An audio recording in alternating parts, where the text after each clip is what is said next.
Welcome to Kiss the Reviews. I'm Armando, that's Corey, and today we're doing 1979's Penitentiary. Before we dive too deep into this, if you want to follow me or Corey on Twitter, you can follow me at Junior D's. You can follow Corey at Corey_idol.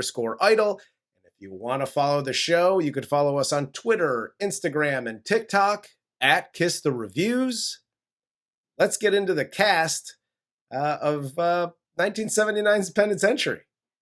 This film stars Leon Isaac Kennedy as Martel Too Sweet Gordone, Donovan Womack as Jesse Amos, Floyd Wildcat Chatman as Hezzikia Seldom Seen Jackson, and Thomas M. Pollard as Eugene Lawson.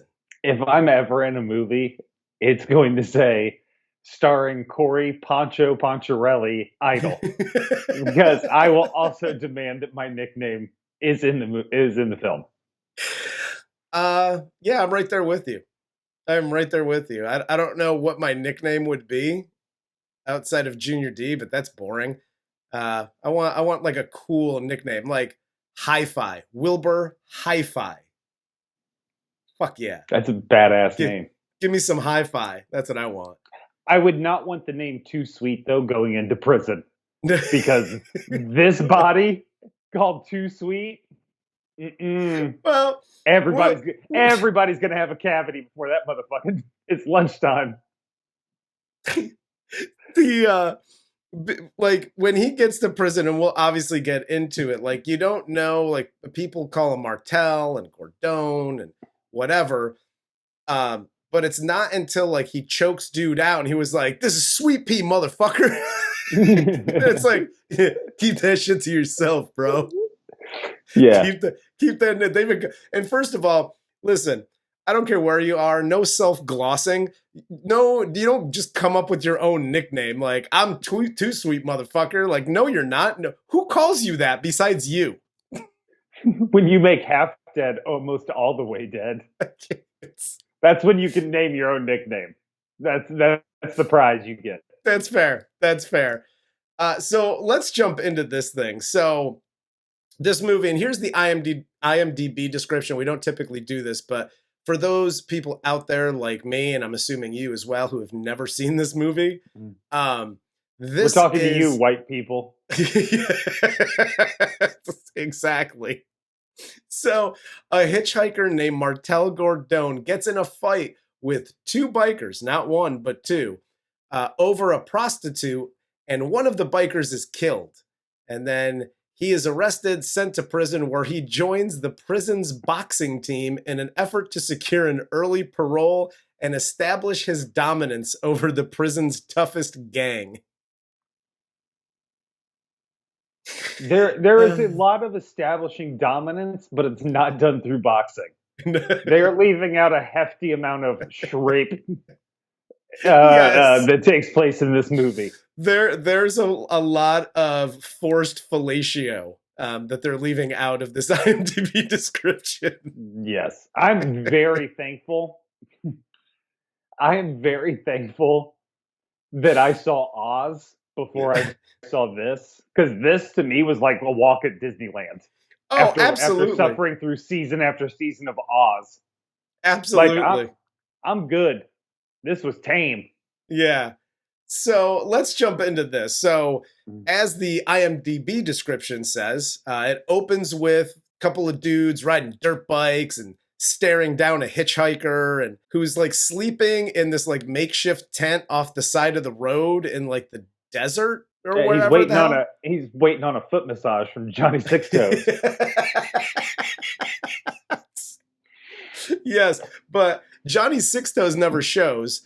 Who does show is a hooker. She gives him a ride in her van, and they talk for a bit, and you realize very quickly she's a hooker. And if you didn't realize through their conversation, you figure it out when she answers the CB radio from her pimp, who's like, "Breaker, breaker, 19, you got a couple of Johns you need to give handies to over at the diner up the road?"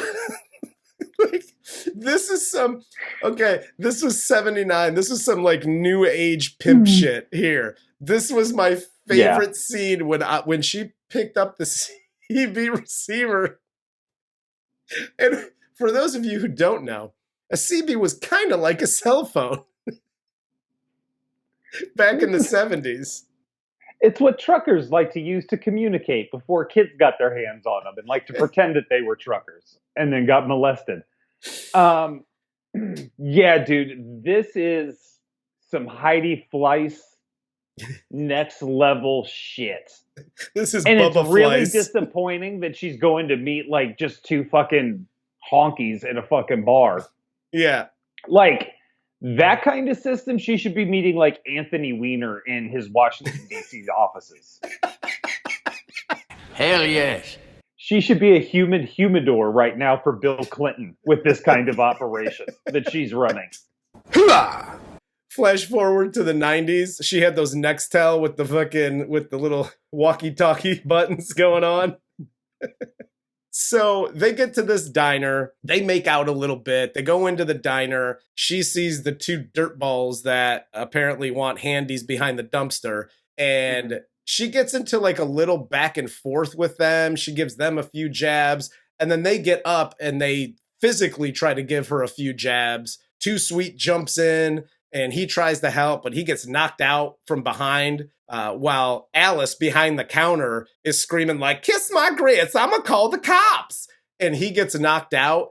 And then it just, the screen dissolves and then into prison. Now we're just in prison.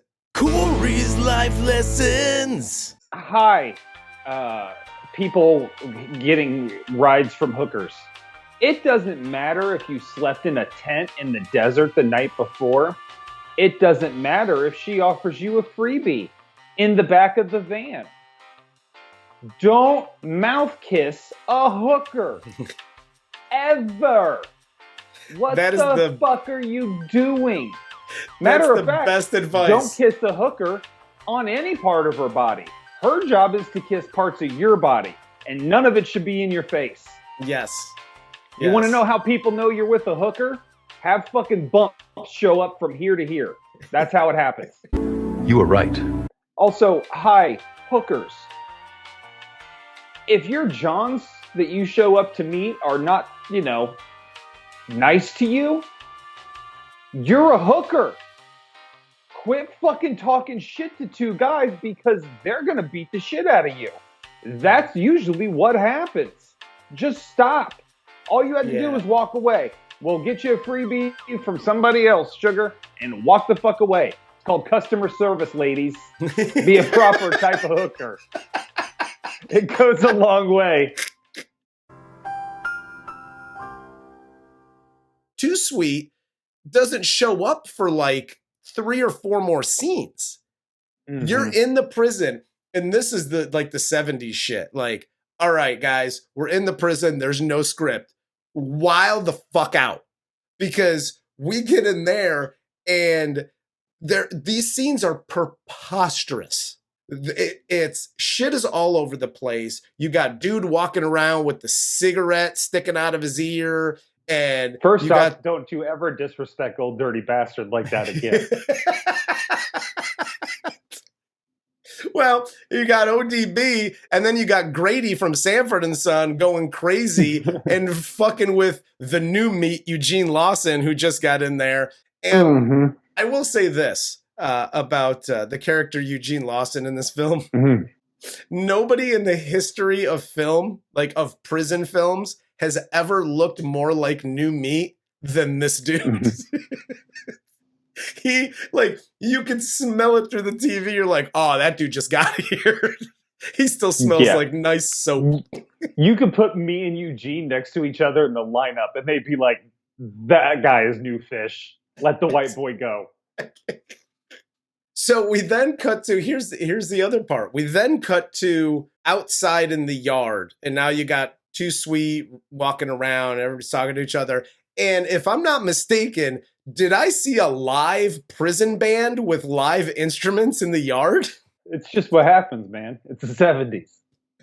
You got to have your groovy tunes, man. Okay. You got to have your groovy tunes. Listen. I've never been to the pen, right?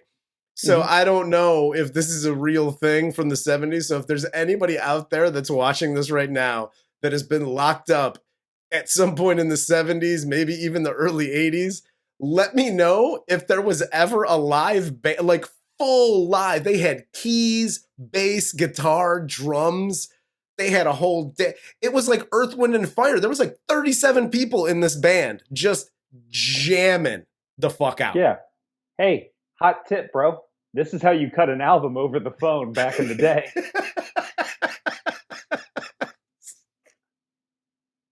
We didn't have no pooters back then. We had to go old school with a brass band. Gotcha. Well, hey, good for them. I just didn't think that you would give prisoners like drumsticks, a bass, a guitar, like anything you could swing and crack the fuck out of somebody with. Just didn't think that was a thing. That's the most compelling thing about this whole film is the guards are really kind of cool. They're super nice. I don't mean to criticize anybody here, but kind of one of the staples of a largely black prison movie is the white guards are terrible pieces of shit. Yes. And that's just not like they're fucking cool as shit. They're handing out Mr. Good bars and cigarettes and like, hey man, you win a boxing tournament. Not only am I going to get you out of prison, I will literally bring you in a stable of whores from the women's prison. Because you know why?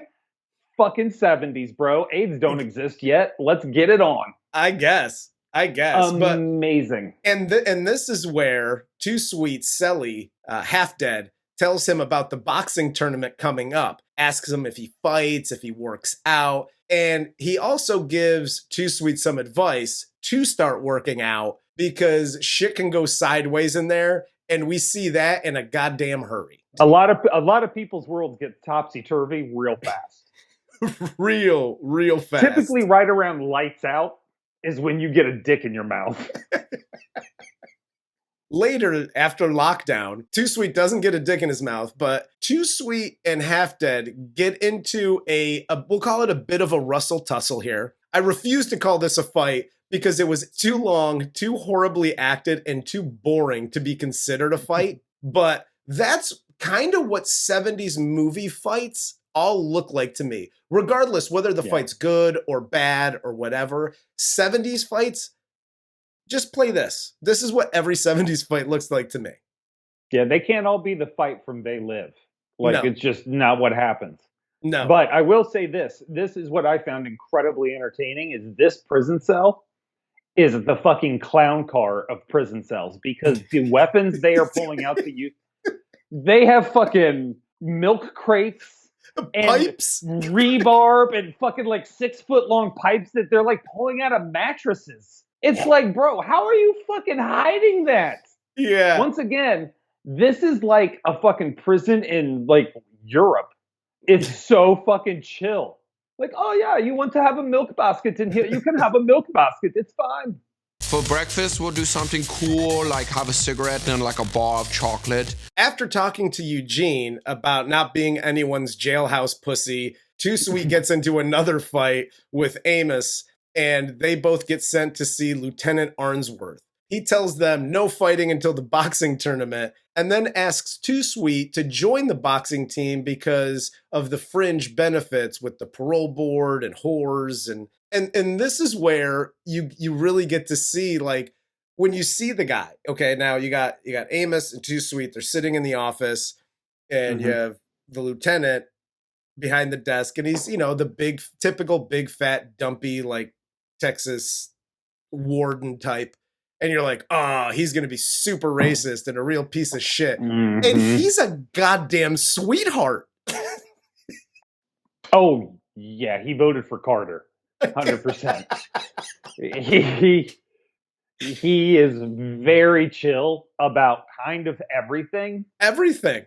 That's what was lacking for me was I was waiting for the double cross that never came. What the hell are you talking about? Crisscross, like in the movie. I thought it was going to come when they choose the other dude over Too Sweet to actually move up into the professional boxing world and get out of prison and all that shit. And I was like, oh, okay, they're trying to keep him here, and his trainer was right, which we'll get to all this. Yeah. But that's where I thought the double cross was really going to come into play. And again, it didn't, because immediately he gets his opportunity right back. So yep. No, I thought the same thing, and I was kind of waiting for it, and it just never happened. But after this, right? So now Too Sweet gets transferred into like a new cell with Hezzikia, his trainer, who's now his trainer now in jail, and he's been there for best character in the movie. He is the best character in this movie. And, you know, he's been there forever. He was locked up at 15. He said he's been in there for like 50 years or whatever. And he starts training, goes through the rules with him. And his rules are the best rules ever. You want to talk? You want to visit? You visit them. And keep your ass clean. No scissors. Those were like my third wife's main rules. Which is why it tells you right there why the marriage ended. There you go. There you go. But after this, it cuts back and forth to dudes training for the upcoming boxing tournament. You have the lieutenant that then comes in and he tells them about he's going to have women from the neighboring women's prison coming to cheer them on. And by the way, the winner from each round or rank or whatever gets hookers for a day or whatever the hell. And what do they call a connubial visit? Connubial. I actually had to look this up. So the lieutenant says that he will arrange a connubial visit for the winners. But I'm trying to work out 1 week of connubial visits for the winner in each event. It's literally the same thing as a conjugal visit. I jujuled it. It was it's the same thing, but I'd never heard that phrase before. So no, because you sound like a fucking idiot. But it's a dumb word. So here's a couple of things with this fight. Like, I thought it was like a fight tournament. Like, you fight, and then there's another, like, an undercard, and then you got the, you know, the middle weights or whatever, and then you kind of work your way through, and it's like they fight, and then back to prison, and then there's like some stabby, sucky happening, and then back to fighting again, back to training, and then another night of fights. There's dudes banging in the bathroom with the chicks from the women's prison. Like, it's the whole middle piece of this movie is just that. It's just another fight night, training, stabby, another fight night. There's no real plot that happens in this middle piece. And the second act has no fucking plots. No, there's a couple things here. One, if you want to talk about boring fights. Yes. Eugene's moral victory in both his fights, the one he wins and the one he gets knocked out in. Yes. Jesus Christ. Yeah. Dude, I have a dream sometimes. I don't know if anybody else has had this fucking dream, but like you get into a fight and you try and throw a punch, but it's just like super soft and it does nothing. And you're just like, oh my God. That is literally how Eugene fights, is like my fucking nightmare of fighting. It's so ridiculous. And if I'm the fucking guy he knocks out, I'm committing schmuicide that night. Dude, the fighting's bad. They're wearing t-shirts. Listen, in the final fight, Too Sweet is wearing, okay, I'm just going to do a no, don't do that here because I can't even talk about this without getting upset. Don't do that, it's not good for you. Hi, literally everybody. Okay, you're in the pen. You've joined the boxing team. I don't care if you're just out for a midday jog. Don't wear shorts over sweatpants. I know that seems like a very 70s thing to do and maybe an early 80s thing, but the whole shorts over sweatpants thing, not a good look at all. And he wears this in this fight night where it's like his little final fight where he wins the hooker prize or whatever. And then at the end, when he fights again and he fights Amos, he puts on the same goddamn shorts and sweatpants again. Don't do that. You were right. Dang it.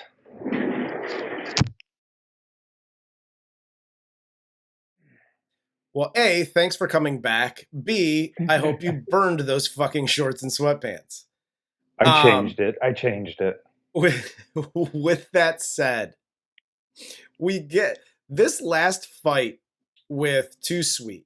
It's Too Sweet and Magilla. He wins the this fight is you talked about how bad the fights were before this one. This fight is just weird. Too Sweet beats Magilla after punching him in the ears a bunch of times, which makes dude go crazy, and then he just quits and like walks out of the ring. Like he hits the ground and starts covering his ears and like crying and shit. And Too Sweet's like, all right, he wins, while fighting in his shorts and sweatpants. And then he gets the conjugal visit after this. But his whole fight is just, again, it's ridiculous. It's so ridiculous. All of the boxing scenes are absolutely insane.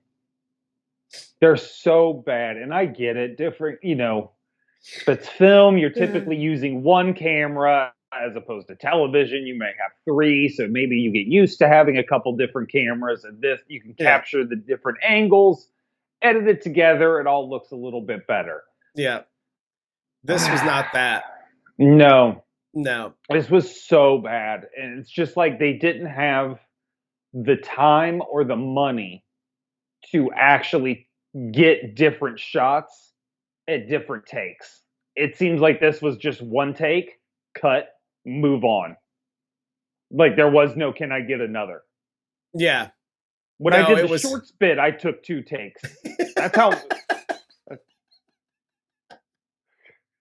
Yeah, we had to get it set up. You had to move the camera, do some camera work. You had to clear some area. Man, Jesus Christ, it's not show friends, it's show business, dickhead. Get it right. This just seems like they were like, guys, we got one take. We rented out this dingy basement for one evening. It's either getting shot tonight or it ain't fucking making the cut in the movie. After this, we get the actual conjugal visit or the connubial visit with the hooker. And dun-da-da, it's the hooker from the beginning. And they bang it out. And he asks if she remembers him. And she gives him the what happened after he got knocked out, which we didn't get at the beginning. And it was basically that she killed the dude and then ran away and left him there to get set up for murder. I don't know. Fingerprints weren't a thing in 1979. Well, listen, I guess. Not just dude was out. He was out for the count. Him and another guy were both knocked the fuck out. And then that dude's got like stab wounds and he's over the counter. And kiss my grits, Alice, that bitch did, well, I know why Alice didn't say anything because she was white as fuck. She was like, oh, he did it. He did it, honey. That's what, smacking her gum and shit. But yeah, her name's Karen and she drives a Lexus.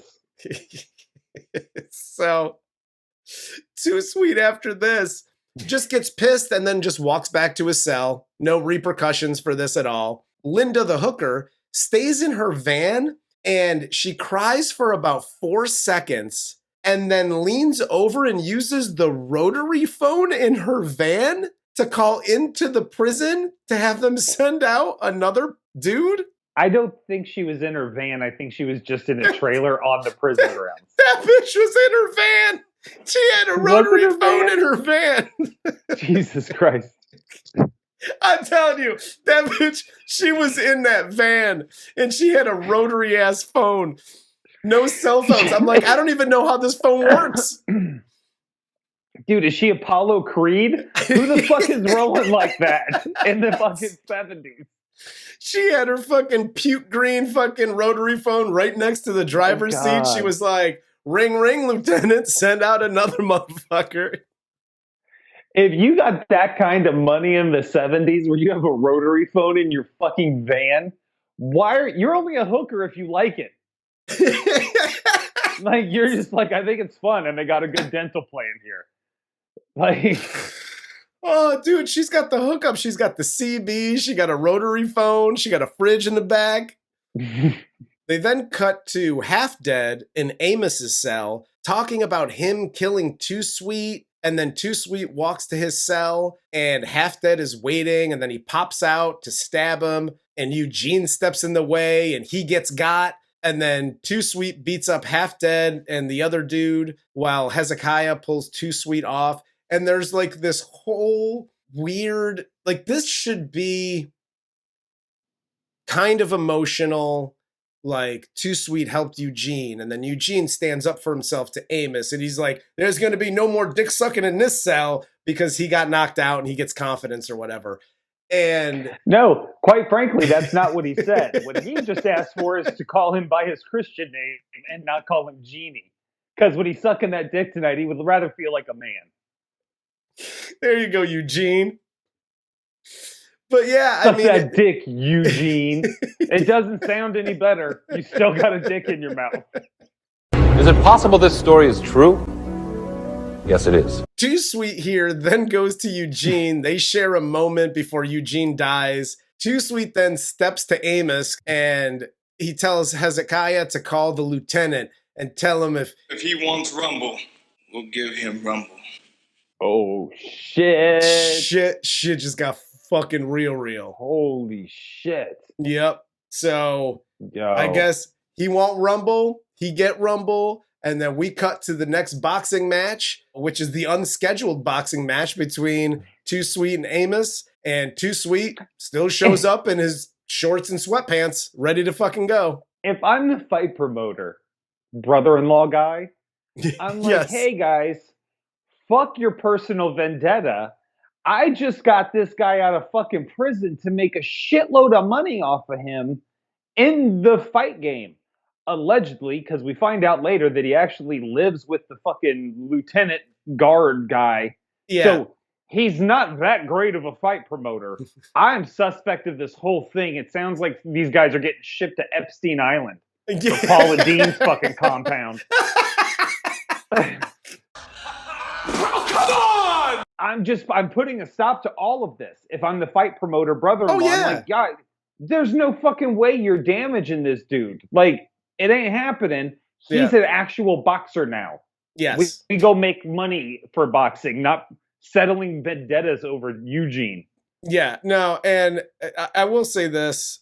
The boxing in the final fight doesn't get much better. No, it's pretty terrible. It's still bad. I'll say this, and I don't know if you noticed, but I know after watching this fight what Eugene was scared of. Yeah. Ain't nobody wearing a cup in this boxing match. No, fucking. That's why they couldn't give him a TKO when he knocked Too Sweet down like 3 times. His dick knocked him down twice. They had to keep a separate scorecard for the dick. Oh, Jesus. It scored 52 hits in that fight. If it went to a decision, the dick may have won. It would have won. Oh my God. But we get to this fight and he gets his ass beat. He has visions of Eugene, and then he gets up and proceeds to beat Amos. Your typical final boxing match type thing. Amos beat him to the point where he looked like he had polio trying to climb up them ropes. And a picture of Eugene in his mind was enough to give him his legs back. Like, bro, you look like fucking cooked asparagus, bitch. You were done. Dude, after winning the fight, Too Sweet gets out of the pen to go fight for the lieutenant's brother-in-law, the fight promoter guy. And the lieutenant also tells Too Sweet that Hezzikia is getting let out as well, if he wants to be, so that he can train Too Sweet. And Too Sweet tells Hezzikia that they can, make it together and yada, yada. This conversation, and going back to what you said about the dude that plays Hezzikia in this, best actor in the film. Oh, hands down. The conversation he has with Too Sweet in the cell, it's basically, I'm pretty sure they stole part of that to make Shawshank. 100% what I was getting ready to say. For Brooks's little thing. But you know, he gives that little monologue in the cell, and then here at the end, those are the two most emotionally charged monologues in this movie. He also holds the funniest scenes in there, where he's telling Too Sweet like he doesn't like touching, and I hope you get cramps and get knocked out tomorrow. Yeah. Because you ate the Mr. Good bar. You know what I mean? Like, he is by far and away the only person in this entire movie I had any interest in whatsoever. Yes. Yep. Absolutely. He was phenomenal. And it seems like I don't know if they only saved the best writing for him also, if he wrote his own lines, or if they were just like halfway through production, holy shit, let's hire a real writer because this guy's a real actor. And everybody else can just stay on the script we got. Yeah. Because every scene with him was very different. No, it was really good. Even like the montage training scenes were good with him. Mm-hmm. Like, it was weird. He actually had some range because he was Brooks from Shawshank. He was Mickey from Rocky. Mm-hmm. Like, he had the grit, he had the funny, he had the serious, like, so I'm not going to shit all over this movie because this dude brought it on days of filming. He brought his shit. Yep. But he absolutely did. And other than that, though, no, I'm right there with you. Not for me. Well, and again, going back to the writing of it all. So you have the brother-in-law who's, you know, he's the fight promoter, and he'll get you out of prison if you win the boxing tournament because he's going to, I don't know, take you around and you get to fight Thunder Lips or whatever the fuck, you know, around the country. But Too Sweet gets let out. He gets his shit, and then he walks down the road like the Incredible Hulk all by himself. And I'm like, wait. I thought we were putting this dude up in, at the very least, a motel, a dirty one, but a motel at the very least. Maybe you'd give him a ride, a bus ticket, something. What was a bus ticket in 79? Like $1 to anywhere you want to go? For real. How are you going to get in touch with him for a fight? They were going to use the hooker's rotary phone. Thing. Yeah, dude. Like, what the fuck? He's just, like, walking away. Yeah. If nothing else, the brother-in-law should be like, okay, I'm taking you to this gym, and they're going to set you up with a place to stay, and meals, and da-da-da. He's just back on the road, back to where he was at the beginning of the film, having done or learned or achieved really nothing other than being framed for murder and getting out of prison because he can fight. Yeah, and then they're like, "Yeah, go." That's go not fight. Really a story arc for go a character. Fight. That's not. I don't know if we're in Texas, but they're like, "Hey, go fight. Walk north until you hit like Indiana or something, and then like there's a fight up there. But hitchhike, get there how you get there. But there's a fight up there in 2 weeks. You got 2 weeks to get there." Like, this was the weirdest ending. I know I've said a million times, you know, I don't need a pretty bow on the end of a movie. I do like some question marks at the end, but that's a bit much. That's a big ass question mark because nothing gets answered. No, the way this movie should have ended was he gets into the boxing promoter's car, and the promoter's like, "Boy, I'm ready to get the hell out of here. How about you?" And he's like, "You're damn right." Credits. Hell yes. If you've made it this far in the review, I think you realize that this movie is not good. Watch it at your own peril. There's a couple of good scenes with the trainer in prison, but other than that, dude, this movie is just, it's all over the place. And I found it hard to like, I was like, what? I don't even know what is going on at certain points of the movie. I was just lost. Yeah. No, I think this is one of those tragic movies that probably was a casualty of a lack of money and a lack of a serious editor. Because like you said, it's just, there's no explanation for a movie being all over the place like this was. Yep. Because typically there is some sort of exposition or something to show us these gaps, filling in what we're really missing. Yep. And I'm all for meat and potatoes. Like, we don't have to have much fat on this motherfucker, but at the same time, we need a little fat. Something. I always say you can't expect the audience to be stupid, but fuck, some of us are a little dumb. You got to help us out a little bit. I mean, God. I'm right there with you. I can appreciate what this movie did for other movies later that got it right. Yeah. And did it much better. The whole go to prison unjustly and play a sport that's popular at the time to get out and da-da-da-da-da. Totally fine. A million movies like that. And I can appreciate where this came from.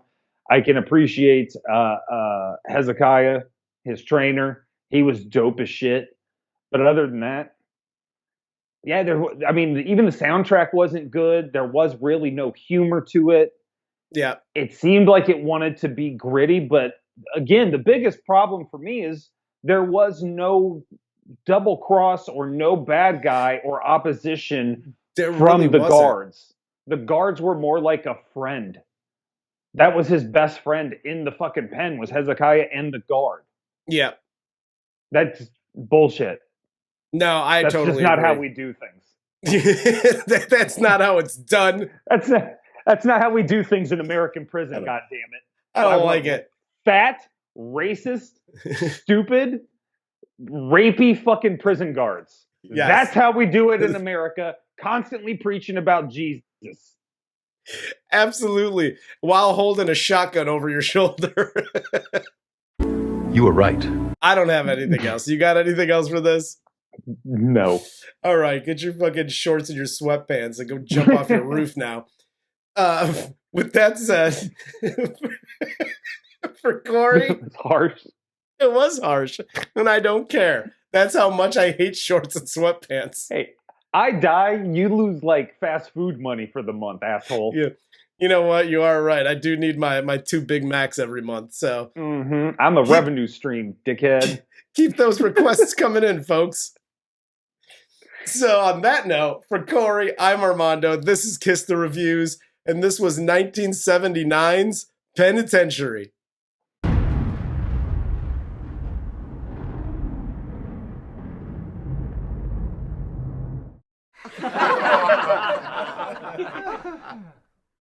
No, there's a little it's just a little note that says Too Sweet was riding that bucking Bronco. That's all it says. Oh my God. I'm sure there was a joke in there somewhere, but that's all the note says. It just says, like, literally, the note just says, I'll say this, Too Sweet was riding that bucking Bronco.